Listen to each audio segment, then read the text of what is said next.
Brenda. Just because this came up last week, if your table is towards you, you pull this out. Let's say you still can't see that notch. All you do is you push the table away from you so you can see the notch, so you're centering your plate correctly. Okay, and then you want to make sure you're lined up here. This is going to be really important, especially for these images. So I'm not going to go over the femur since we did last week, but I will go over pelvis and hip.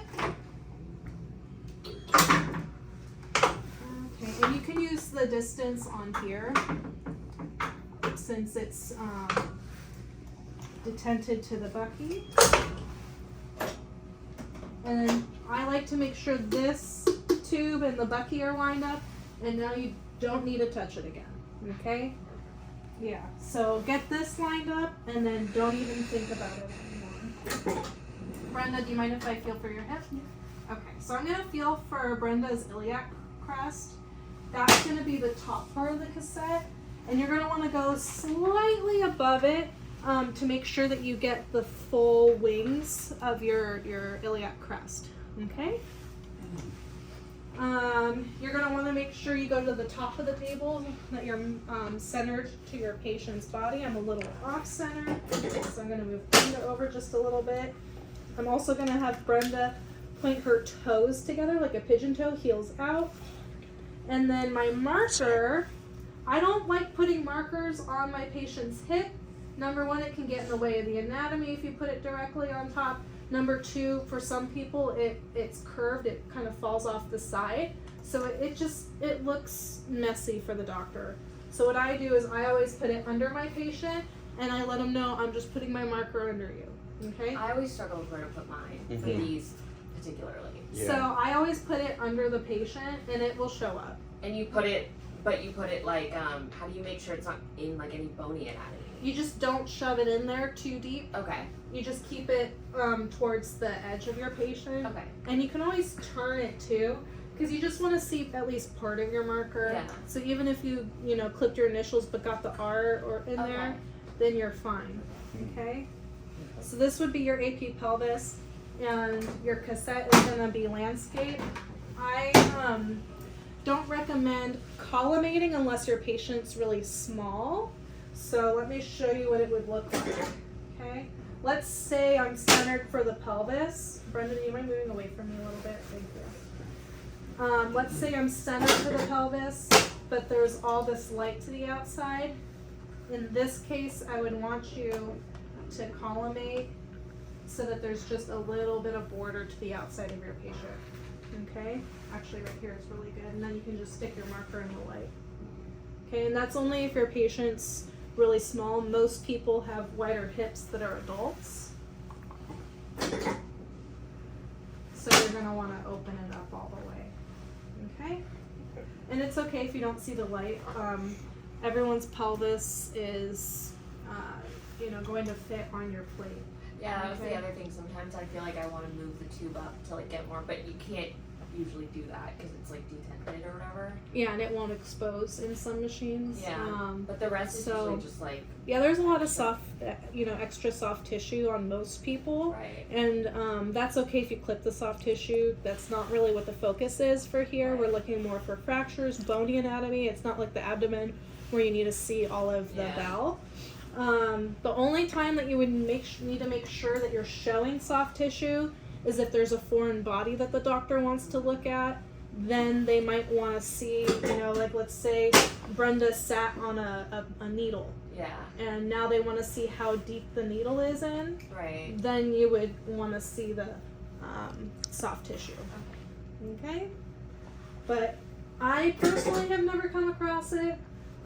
You guys might at some point, but it's not a common thing, and the doctor will let you know if that's what they're looking for. Right. Okay. You said top of the plate at the iliac crest. I go a little bit above. A little bit. So you should be at the pumice cervicis. Brenda, I'm going to have you feel your hip, and you're going to turn your foot in and out, and then show me where your femur attaches. You're going to need to put your hand on the side of your hip because you're not going to be able to. Right there. And see, that's exactly where I'm lined up.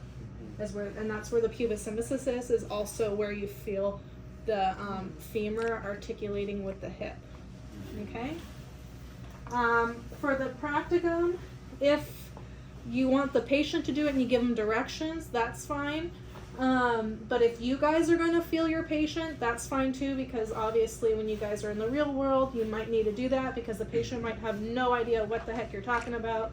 However, if you are going to palpate your patient, I have to hear you guys say or ask the patient if it's okay for them to touch, or okay for you to touch their hip. Okay? This is a very sensitive area, especially for guys. When you have a female patient, you absolutely have to ask. You will get major points docked on the test if you don't ask and you just start touching your patient right away.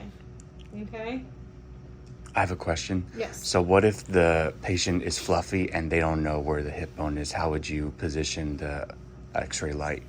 So you can have them do the femur trick, Okay. and then that's where your centering is going to be, but you have to ask your patient if it's okay if you touch their hip.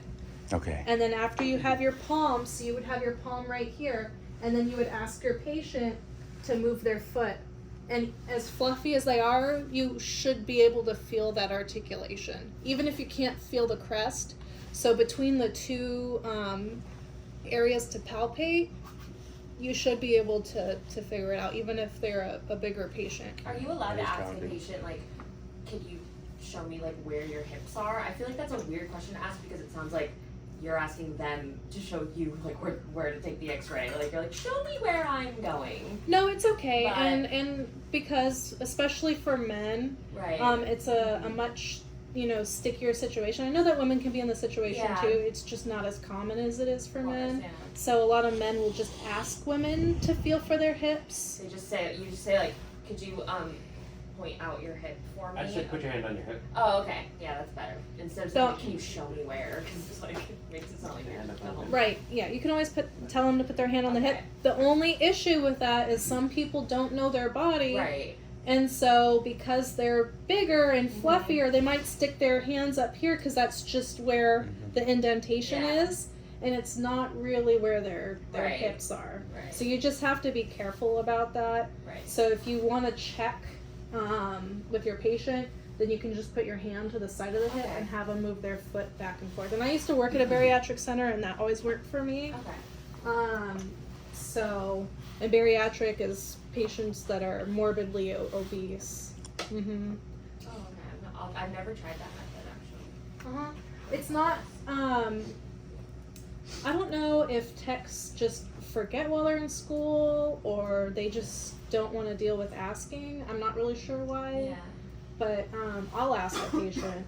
Yeah, it's a good idea. Mm-hmm. So did I get it right? Sorry. Go. Especially if you can't palpate their Yeah. crest. Usually you can. What were you going to say, Alice? So the level of the pubic symphysis is at the same level as the articulation point of the femur? Mm-hmm. Yeah, so where you feel it, I mean, it's pretty close to where the femoral neck is, and if you look at your book, it should line right across from where the pubis symphysis is. So if you're palpating there, you're gonna be, Yeah. I guess I've never looked at it and realized it, but that's a good tip. Mm-hmm. Yeah. That's why I'm teaching you guys. Should be a teacher now. That's a good tip. Yeah, so that's what I would do, and then just make sure that your patient's feet are pigeon-toed. Mm-hmm. Is that a repeat if they don't have it? Yes. pigeon-toed? Unless it's trauma. Mm. So the only time you do not move your patient's feet together whatsoever is if it's trauma. Because if there's a fracture and you're having them turn their feet in, or you go in and move it, you can really injure your patient. And that's to get the femoral heads, No, it's to get the lesser trochanter Oh yeah. out of visualization. Mm-hmm. I feel like I've seen patients with, like, femur fractures, like proximal femur fracture, and they've told me that, like, I don't think they've ever said, like, don't. It's not a fresh fracture. It's not. They're not like in the ER. They're like outpatient. But Well, I'm still. gonna show you guys different laterals that you can Yeah, do. they'll still say, like, pigeon toe. Make sure you turn their toes in. Well, if there's a fracture, you absolutely